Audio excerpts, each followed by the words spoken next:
നമ്മളുടെ അടുത്ത ക്വസ്റ്റ്യൻ ആണ് example 5.6. A cylinder of diameter 40 millimeter and height 50 millimeter is kept with its base on HP. A string is taken from the lower end of the extreme generator around the cylinder to the top end of the same generator. Find the shortest length of the string required and show its position in the elevation of the cylinder. സിലിണ്ടറിൻ്റെ എലിവേഷനിൽ അത് കാണിക്കുക. ക്വസ്റ്റിനകത്ത് പറഞ്ഞിരിക്കുന്നത് എന്താണെന്ന് ചോദിച്ചാൽ, ഒരു സിലിണ്ടറിൻ്റെ dimensions ഒക്കെ പറഞ്ഞിട്ടുണ്ട്. അത് HP-യിൽ rest ചെയ്യുകയാണ്. സിലിണ്ടറിന് ചുറ്റി ഒരു സ്ട്രിങ് നമ്മൾ എടുക്കാൻ പോവുകയാണ്, അല്ലെങ്കിൽ ഒരു ചരടിട്ട് നമ്മൾ സിലിണ്ടറിനെ ചുറ്റാൻ പോവുകയാണ്. അത് സ്റ്റാർട്ട് ചെയ്യുന്നത് എങ്ങനെയാണെന്ന് ചോദിച്ചാൽ, സിലിണ്ടറിൻ്റെ ലെഫ്റ്റ് എൻഡിലുള്ള ഒരു ജനറേറ്ററിൻ്റെ ലോവർ എൻഡിൽ നിന്നും അല്ലെങ്കിൽ ബേസിൽ നിന്നും സ്റ്റാർട്ട് ചെയ്ത് സിലിണ്ടറിനെ ചുറ്റി സിലിണ്ടറിൻ്റെ ടോപ്പ് എൻഡിൽ, അതായത് ആ സെയിം ജനറേറ്ററിൻ്റെ ടോപ്പ് എൻഡിൽ നമ്മൾ കൊണ്ട് ടച്ച് ചെയ്യിപ്പിക്കണം. അതാണ്. സോ നമ്മൾ ക്വസ്റ്റനിൽ പറഞ്ഞിരിക്കുന്ന ഡയമെൻഷൻസ് ഒക്കെ വെച്ച് ഒരു സിലിണ്ടർ വരച്ചു, ടോപ്പ് വ്യൂ വരച്ചു, ഫ്രണ്ട് വ്യൂ വരച്ചു, നെയിം ചെയ്തു. ഇനി ക്വസ്റ്റനകത്ത് പറഞ്ഞിരിക്കുന്നത് എന്താണെന്ന് ചോദിച്ചാൽ, ഈ സിലിണ്ടറിൻ്റെ ലെഫ്റ്റ് എക്സ്ട്രീം ജനറേറ്റർ, അതായത് A', P' എന്ന് പറയുന്നതാണ് നമ്മൾ വരച്ചിരിക്കുന്നതിനകത്തെ ലെഫ്റ്റ് എക്സ്ട്രീം ജനറേറ്റർ. ആ ലെഫ്റ്റ് എക്സ്ട്രീം ജനറേറ്ററിൻ്റെ ബേസിൽ നിന്നും ഒരു നൂല് അല്ലെങ്കിൽ ഒരു ചരട് നമ്മൾ സ്റ്റാർട്ട് ചെയ്തു, അല്ലെങ്കിൽ ഒരു സ്ട്രിങ് നമ്മൾ സ്റ്റാർട്ട് ചെയ്തിട്ട് അത് ഈ സിലിണ്ടറിനെ ഇങ്ങനെ ചുറ്റി വന്നിട്ട് സിലിണ്ടറിൻ്റെ മറുഭാഗത്തൂടെ ചുറ്റുമ്പോൾ ഓട്ടോമാറ്റിക്കലി മറുഭാഗത്തെത്തുമല്ലോ, അതിങ്ങനെ ചുറ്റി നേരെ ഇതേ സെയിം ജനറേറ്ററിൻ്റെ ടോപ്പ് എൻഡിൽ കൊണ്ടുപോയി ടച്ച് ചെയ്യിപ്പിക്കണം. സോ ഒരു സ്ട്രിങ് ഉപയോഗിക്കുക, ഈ സിലിണ്ടറിനെ വൗണ്ട് ചെയ്ത് P' നിന്ന് സ്റ്റാർട്ട് ചെയ്യുകയാണെങ്കിൽ A' കൊണ്ടുപോയി നിർത്തണം. ഇങ്ങനൊരു സ്ട്രിങ് നമ്മൾ വരയ്ക്കണം. ആ സ്ട്രിങ്ങിൻ്റെ ഷോർട്ടസ്റ്റ് ഡിസ്റ്റൻസ് നമ്മൾ കണ്ടുപിടിക്കണം എന്നാണ് പറയുന്നത്. സോ നമ്മൾ കഴിഞ്ഞ ക്ലാസ്സിൽ ഒരു പിരമിഡിൻ്റെ നമ്മൾ പറഞ്ഞായിരുന്നു. സോ നമ്മൾ ഏത് ക്വസ്റ്റ്യനിലാണെങ്കിലും ഷോർട്ടസ്റ്റ് ഡിസ്റ്റൻസ് കണ്ടുപിടിക്കുക എന്ന് പറയുകയാണെങ്കിൽ നമ്മൾ ആദ്യം അതിൻ്റെ ഡെവലപ്മെൻറ്റ് ചെയ്യും, അല്ലെങ്കിൽ അതിൻ്റെ ഡെവലപ്മെൻറ്റ് നമ്മൾ വരയ്ക്കും. എന്നിട്ട് ഡെവലപ്മെൻറ്റിനകത്ത് ഷോർട്ടസ്റ്റ് ഡിസ്റ്റൻസ് നമ്മൾ കാണിക്കും. അതിനുശേഷം അതിനെ നമ്മൾ തിരിച്ച് നമ്മളുടെ ടോപ്പ് വ്യൂ അല്ലെങ്കിൽ ഫ്രണ്ട് വ്യൂവിലേക്ക് ട്രാൻസ്ഫർ ചെയ്തതിന് ശേഷമാണ് നമ്മൾ ആൻസറിലേക്ക് എത്തുക. സോ ആദ്യം നമ്മൾ ഡെവലപ്മെൻറ്റ് വരച്ചു, അതിൽ ആ ഷോർട്ടസ്റ്റ് ഡിസ്റ്റൻസ്, ആ സ്ട്രിങ്ങിൻ്റെ ഷോർട്ടസ്റ്റ് ഡിസ്റ്റൻസ് കാണിച്ചതിന് ശേഷം അതിനെ തിരിച്ച് നമ്മളുടെ ഫ്രണ്ട് വ്യൂവിലേക്ക് പ്രൊജക്റ്റ് ചെയ്ത് ഇവിടെയാണ് നമ്മൾ ആൻസർ കാണിക്കുക. അപ്പോൾ നമുക്ക് വരച്ചു തുടങ്ങാം, ശ്രദ്ധിക്കുക.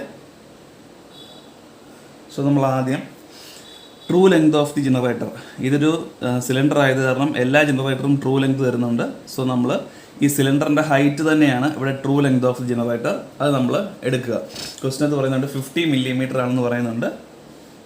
സോ ഇങ്ങനെയുള്ള ആപ്ലിക്കേഷൻ ക്വസ്റ്റ്യൻസിൽ നമ്മൾ എപ്പോഴും ഈ സിലിണ്ടറിന് അല്ലെങ്കിൽ ഫ്രണ്ട് വ്യൂവിന് പാരലായിട്ട് നമ്മൾ ഡെവലപ്മെൻറ്റ് വരച്ച് വെക്കുകയാണെങ്കിൽ നമുക്ക് വളരെ എളുപ്പമായിരിക്കും ആ പോയിൻറ്റ്സിനെ തിരിച്ച് ഇങ്ങോട്ട് പ്രൊജക്റ്റ് ചെയ്യിപ്പിക്കാൻ. സോ ഞാൻ ഇതിന് പാരലായിട്ട് തന്നെ 50 millimeterൻ്റെ ഒരു ലൈൻ വരയ്ക്കുകയാണ്.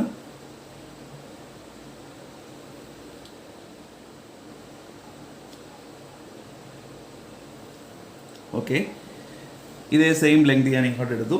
അതിനുശേഷം ഇനി എന്താണ്, ഇതിനെ ഡെവലപ്പ് ചെയ്യണം. സിലിണ്ടറിനെ ഡെവലപ്പ് ചെയ്യുമ്പോൾ അതിൻ്റെ പെരിമീറ്ററാണ് അതിൻ്റെ ടോട്ടൽ ലെങ്ത് എന്ന് പറയുന്നത് ഡെവലപ്പ് ചെയ്യുമ്പോൾ. സോ 2πr ആണ് പെരിമീറ്റർ കാണാനുള്ള ഇക്വേഷൻ. 2πr ചെയ്യുക, that is 2 × 3.14 into radius of the circle. സർക്കിളിൻ്റെ റേഡിയസ് എത്ര? ബേസ് സർക്കിളിൻ്റെ 40 millimeter ആണ് ഡയമീറ്റർ, സോ 20 millimeter ആണ് റേഡിയസ്. ഇത് കാണുമ്പോൾ ഒരു ആൻസർ കിട്ടും. ഇതാണ് നമ്മളുടെ ലെങ്ത്, ഡെവലപ്പ് ചെയ്യുന്നതിൻ്റെ ലെങ്ത് അതായിരിക്കും.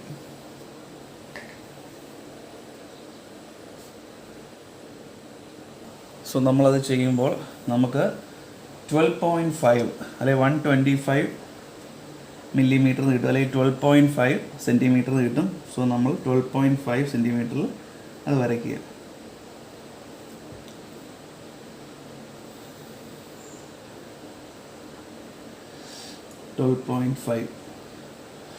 ഈ സെയിം മുകളിലും വരച്ച് ഒരു ബോക്സ് പോലെ ആക്കുക.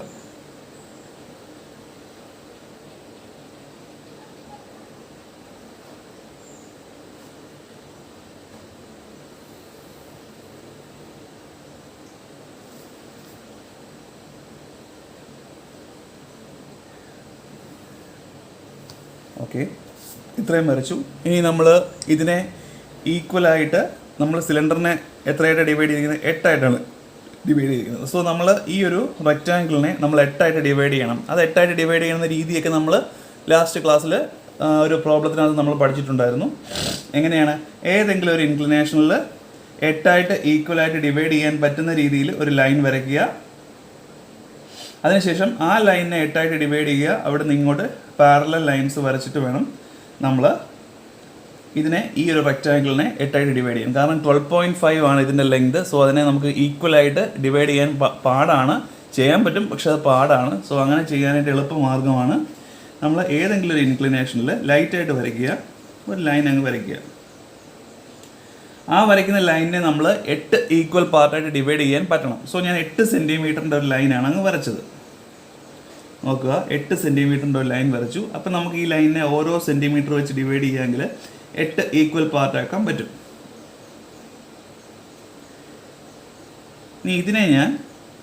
ഇനി ഇതിൻ്റെ ഏറ്റവും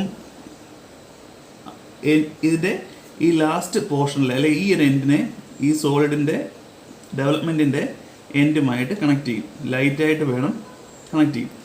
ഇനി ഞാൻ ഇതിന് പാരലായിട്ട് ഓരോ ഡിവിഷനിൽ നിന്നും ലൈൻ വരച്ചാൽ മതി, നമുക്ക് ആൻസറിലേക്ക് എത്താൻ സാധിക്കും. അല്ലെങ്കിൽ ഇതിനെ ഈക്വലായിട്ട് ഡിവൈഡ് ചെയ്യാൻ സാധിക്കും. സോ ഞാൻ അങ്ങനെ 8 ഈക്വൽ പാർട്ടായിട്ട് ഡിവൈഡ് ചെയ്തിട്ടുണ്ട്. ഇനി അതിൽ നിന്നും മുകളിലോട്ട് ലൈൻസ് വരയ്ക്കുക. അതായത് ഈ ഒരു റെക്റ്റാങ്കിളിനെ 8ആയിട്ട് ഡിവൈഡ് ചെയ്യുക. അത് നമുക്ക് അറിയാവുന്ന കാര്യമാണ്.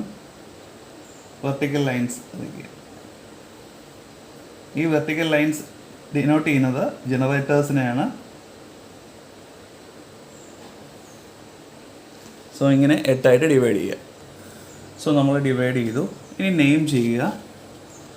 ടോപ്പിലത്തെ എൻഡ് ഇവിടെ എ ആണ്. സോ ഇത് A, B, C, D, E, F, G, H, വീണ്ടും എയിൽ തന്നെ വന്നു. ബോട്ടം നെയിം ചെയ്യുകയാണ്. പി ആണ് എൻഡിൽ. P, Q, R, S, T, U, capital letters വേണം, വി, ഡബ്ല്യു, വീണ്ടും പിയിൽ തന്നെ വന്നു. കാരണം നമ്മൾ സ്റ്റാർട്ട് ചെയ്യുന്നതും സ്റ്റോപ്പ് ചെയ്യുന്നതും സെയിം ലാറ്ററൽ എഡ്ജിൽ തന്നെ ആയിരിക്കണം, അല്ലെങ്കിൽ സെയിം ജനറേറ്ററിൽ തന്നെ ആയിരിക്കണം. സോ ക്വസ്റ്റിനകത്ത് നമ്മളിപ്പോൾ ഡെവലപ്മെൻറ്റ് കഴിഞ്ഞു. ക്വസ്റ്റിനകത്ത് പറയുന്നത് എന്താണ്? ഒരു സ്ട്രിങ് ഉണ്ട്. പിയിൽ നിന്നും സ്റ്റാർട്ട് ചെയ്ത് സോളിഡിനെ വൗണ്ട് ചെയ്ത് എയിൽ വന്ന് അവസാനിക്കണം. അതായത് പിയുടെ നേരെ ടോപ്പിലുള്ള പോയിന്റ് ഏതാണോ, അതായത് പി എ എന്ന് പറയുന്ന ജനറേറ്ററിൻ്റെ ബോട്ടത്തിൽ നിന്നും സ്റ്റാർട്ട് ചെയ്ത് ടോപ്പിൽ വന്ന് അവസാനിക്കണമെന്നാണ് പറയുന്നത്. സോ ബോട്ടം എന്ന് പറയുന്നത് ഈ പോയിൻ്റാണ്. നോക്കിക്കേ, ഇവിടുന്ന് സ്റ്റാർട്ട് ചെയ്ത് നേരെ സോളിഡിനെ വൗണ്ട് ചെയ്ത് എയിൽ വന്ന് അവസാനിക്കണം. പിയിൽ നിന്ന് സ്റ്റാർട്ട് ചെയ്ത് നേരെ വൗണ്ട് ചെയ്ത് എയിൽ വന്ന് അവസാനിക്കണം. അപ്പോൾ നിങ്ങൾക്ക് ആലോചിക്കാം, അപ്പോൾ നിങ്ങൾ വിചാരിക്കും എന്നാൽ പിന്നെ ഇങ്ങനെ അങ്ങ് വരച്ചാൽ പോരെയെന്ന്. ഇങ്ങനെ നേരെ മുകളിലോട്ട് വരച്ചാൽ ഉള്ള കുഴപ്പം എന്താണെന്ന് ചോദിച്ചാൽ, ഇങ്ങനെ നേരെ മുകളിലോട്ട് വരയ്ക്കുന്നത് എന്താണെന്ന് ചോദിച്ചാൽ ആ സെയിം മീനിങ് തന്നെയാണ് പി ഡാഷിൽ നിന്ന് നേരെ മുകളിലോട്ട് വരയ്ക്കുന്നത്. സോ അതിനെന്താ മിസ്റ്റേക്ക് എന്താണ്? സോളിഡിനെ അപ്പോൾ ഇത് ചുറ്റുന്നില്ല, നേരെ മുകളിലോട്ട് അങ്ങ് വരയ്ക്കുകയാണ്. അതുകൊണ്ടാണ് നമ്മൾ പിയിൽ നിന്നും നേരെ മുകളിലോട്ട് വരച്ച് എയിൽ മുട്ടിക്കാതെ പിയിൽ നിന്നും നേരെ മുകളിലോട്ട് വരച്ച് ഈ എയിൽ കൊണ്ട് മുട്ടിക്കുന്നത്. ഈ എ എന്ന് പറയുമ്പോൾ നമ്മൾ ഇത്രയും ഡിസ്റ്റൻസ് കവർ ചെയ്യുന്നുണ്ട്. അതായത് സോളിഡിനെ നമ്മൾ ഒന്ന് ചുറ്റുന്നുണ്ട്. ഇങ്ങനെ കറങ്ങി സോളിഡിനെ ചുറ്റി ഇവിടെ വരുന്നു. സോ ഇങ്ങനത്തെ ഷോർട്ടസ്റ്റ് ഡിസ്റ്റൻസ് ചോദിക്കുന്നിടത്തെല്ലാം ഇങ്ങനെയാണ് വരിക. സോ നമ്മൾ ഷോർട്ടസ്റ്റ് ഡിസ്റ്റൻസ് എന്ന് പറയുന്നത് ഈ പിയിൽ നിന്നും ഈ എ വരെ ഒരു സ്ട്രെയിറ്റ് ലൈനാണ്. അല്ലാതെ നമുക്ക് ഏത് രീതിയിൽ വരച്ചാലും ഷോർട്ടസ്റ്റ് ഡിസ്റ്റൻസ് ആയിരിക്കത്തില്ലല്ലോ. നിങ്ങൾക്ക് തന്നെ ആലോചിക്കാവുന്നതാണ്. ഈ പിയിൽ നിന്നും തുടങ്ങി ഈ എ വരെ വരേണ്ട ഈ ഷോർട്ടസ്റ്റ് ഡിസ്റ്റൻസ് എന്ന് പറയുന്നത് ഇങ്ങനൊരു സ്ട്രെയിറ്റ് ലൈൻ അല്ലാതെ വേറെ ഏത് രീതിയിൽ വരച്ചാലും ലെങ്ത് കൂടും. സോ ഷോർട്ടസ്റ്റ് ഡിസ്റ്റൻസ് എന്ന് പറയുന്നത് ഈ പി തൊട്ട് ഈ എ വരെ എന്ന് പറയുന്നത് ഒരു സ്ട്രെയിറ്റ് ലൈൻ ആയിരിക്കും. സോ നോക്കുക,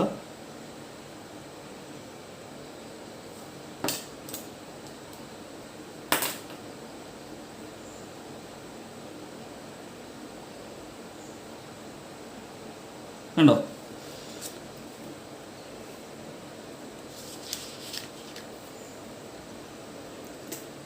പി ടു എ ആണ് ഷോർട്ടസ്റ്റ് ഡിസ്റ്റൻസ്. ഞാൻ ഒന്നുകൂടെ പറയാം. നമ്മൾ ഈ പിയിൽ നിന്നും നേരെ ഈ എയിലേക്ക് വരയ്ക്കാത്തത് എന്താണെന്ന് ചോദിച്ചാൽ, ഇവിടെ നിന്ന് ഡയറക്റ്റ് ആയിട്ട് ഇങ്ങോട്ട് വരച്ചാൽ അതിൻ്റെ മീനിങ് എന്താണെന്ന് ചോദിച്ചാൽ, സ്ട്രിങ് സോളിഡിനെ വൗണ്ട് ചെയ്യാതെ നമ്മൾ നേരെ താഴെ നിന്ന് മുകളിലോട്ട് എടുക്കുന്നതായിട്ടാണ്. എന്നാൽ സ്ട്രിങ് സോളിഡിനെ വൗണ്ട് ചെയ്ത് അല്ലെങ്കിൽ സിലിണ്ടറിനെ വൗണ്ട് ചെയ്ത് എ ഡാഷിൽ വന്ന് ടച്ച് ചെയ്യണം. അങ്ങനെയാണെങ്കിൽ മാത്രമേ ക്വസ്റ്റ്യൻ സാറ്റിസ്ഫൈ ചെയ്യത്തുള്ളൂ. ക്വസ്റ്റ്യൻ അനുസരിച്ച് നമുക്ക് ചെയ്യാൻ പറ്റത്തുള്ളൂ. സോ നമ്മൾ ഈ പിയിൽ നിന്ന് നേരെ സോളിഡിനെ വൗണ്ട് ചെയ്ത് അല്ലെങ്കിൽ ചുറ്റി നേരെ മുകളിൽ വന്ന് ടച്ച് ചെയ്തു. ഇനി നമുക്ക് ആ പോയിൻറ്റ്സ് ഒക്കെ ഒന്ന് മാർക്ക് ചെയ്യാം. 1 2 3 4 5 6 7. ഇനി നിങ്ങൾക്ക് നിങ്ങളുടെ ഇഷ്ടമാണ്, വേണമെങ്കിൽ പിയുടെ അവിടെ നിന്ന് 1 എന്നുള്ളത് സ്റ്റാർട്ട് ചെയ്യാം. പി എന്ന് പറയുന്ന പോയിന്റിന് 1 കൊടുക്കുക, ബാക്കി 2 3 4 5 6 7 ഇത് 8ഉം ആയിട്ട് കൊടുത്തോളുക, നിങ്ങളുടെ ഇഷ്ടം. ഓക്കെ.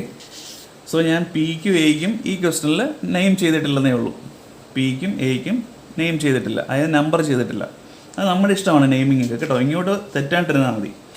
ഇനി നമ്മൾ എന്ത് ചെയ്യും, ഈ പോയിൻറ്റ്സിനെ നമ്മളുടെ ഫ്രണ്ട് വ്യൂവിലേക്ക് ട്രാൻസ്ഫർ ചെയ്യും. നോക്കിക്കൊള്ളുക എങ്ങനെയാണ് ട്രാൻസ്ഫർ ചെയ്യുന്നത് നോക്കിക്കൊള്ളുക. 1 എന്ന് പറയുന്ന പോയിന്റ് ആദ്യം നമുക്ക് പിയിൽ നിന്നല്ലേ സ്റ്റാർട്ട് ചെയ്യുന്നത്. സോ പി എന്ന് പറയുന്നത് ഇവിടുത്തെ പി തന്നെയാണ്, കണ്ടോ, ആ പിയിൽ നിന്ന് സ്റ്റാർട്ട് ചെയ്യും. 1 എന്ന് പറയുന്ന പോയിന്റ് എവിടെയാണ്, ബി ക്യൂ എന്ന് പറയുന്ന ജനറേറ്ററിലാണ്, അതായത് ഇവിടുത്തെ ബി ഡാഷ് ക്യൂ ഡാഷ് എന്ന് പറയുന്ന ജനറേറ്ററിലാണ്. സോ ഞാൻ സ്കെയിൽ ഉപയോഗിച്ച് അതിനെ കറസ്പോണ്ടിങ് ആയിട്ടുള്ള ബി ഡാഷ് ക്യൂ ഡാഷിലേക്ക് ട്രാൻസ്ഫർ ചെയ്യാൻ പോവാണ്. ട്രാൻസ്ഫർ ചെയ്തു. സോ ഇതാണ് എൻ്റെ 1.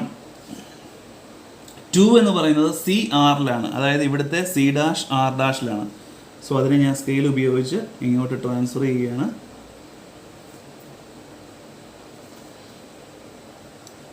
ദിസ് ഈസ് 2 3 അതുപോലെ അവിടെ നിന്ന് ഇങ്ങോട്ട് ട്രാൻസ്ഫർ ചെയ്തു. ഓരോന്നും അതിൻ്റെ കറസ്പോണ്ടിങ് എഡ്ജിലേക്ക് മാത്രമേ അല്ലെങ്കിൽ ജനറേറ്ററിലേക്ക് മാത്രമേ ട്രാൻസ്ഫർ ചെയ്യാവൂ. 3 എന്ന് പറയുന്നത് ഡി എസിലാണ്. സോ ഇവിടുത്തെ ഡി ഡാഷ് എസ് ഡാഷിലേക്ക് ഞാൻ ട്രാൻസ്ഫർ ചെയ്തു. സോ ഇതാണ് എൻ്റെ 3. 4 എന്ന് പറയുന്നത് ഇ ടിയിലാണ്. സോ ഇ ഡാഷ് ടി ഡാഷിലേക്ക് വരുന്നു.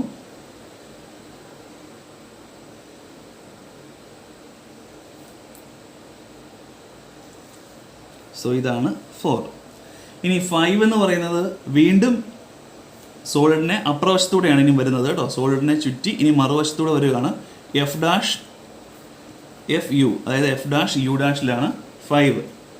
സോ വീണ്ടും വന്ന് അതേ പോയിന്റിൽ തന്നെ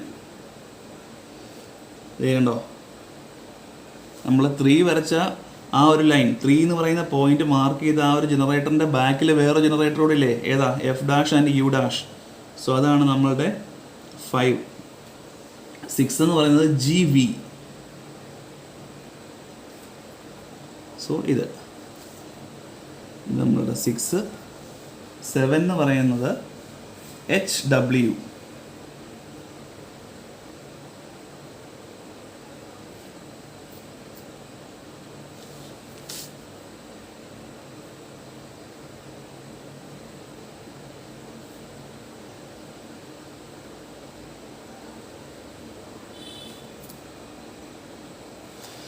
ഇതാണ് നമ്മളുടെ 7.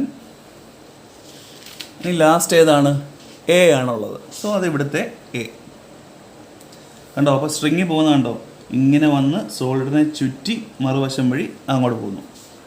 സോ നമ്മളത് ജോയിൻ ചെയ്യാൻ പോവാണ്. ഫ്രീ ഹാൻഡായിട്ട് ജോയിൻ ചെയ്യുക. ആദ്യം നിങ്ങൾ പെൻസിൽ വെച്ച് മാത്രമേ ജോയിൻ ചെയ്യാവൂ.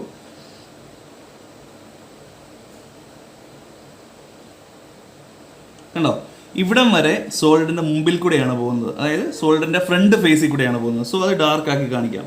ഇനി ബാക്കിൽ കൂടെ പോകുന്നത് 5 6 7 എന്ന് പറയുന്നത് സോളിഡിൻ്റെ ബാക്കിലുള്ള പോർഷനിലൂടെയാണ് പോകുന്നത്, അല്ലെങ്കിൽ മറുവശത്തൂടെയാണ് പോകുന്നത്. സോ അത് നമ്മൾ ഡോട്ടഡ് ആക്കി കാണിക്കുക.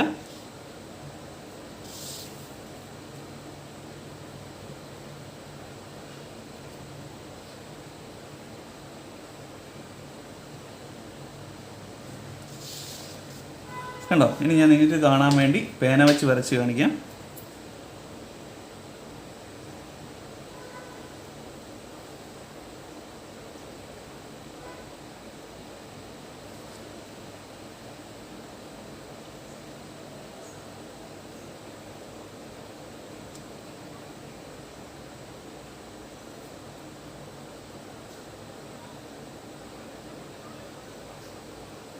കണ്ടോ, ഇങ്ങനെയാണ് നമ്മളുടെ ആൻസർ. ഈ രീതിയിൽ സോളിഡിനെ വൗണ്ട് ചെയ്താലേ സ്ട്രിങ്ങിൻ്റെ ഷോർട്ടസ്റ്റ് ലെങ്ത് നമുക്ക് കിട്ടത്തുള്ളൂ. So this is the answer. നിങ്ങൾ ഈ വീഡിയോ കെയർഫുള്ളായിട്ട് വാച്ച് ചെയ്യുക. Thank you.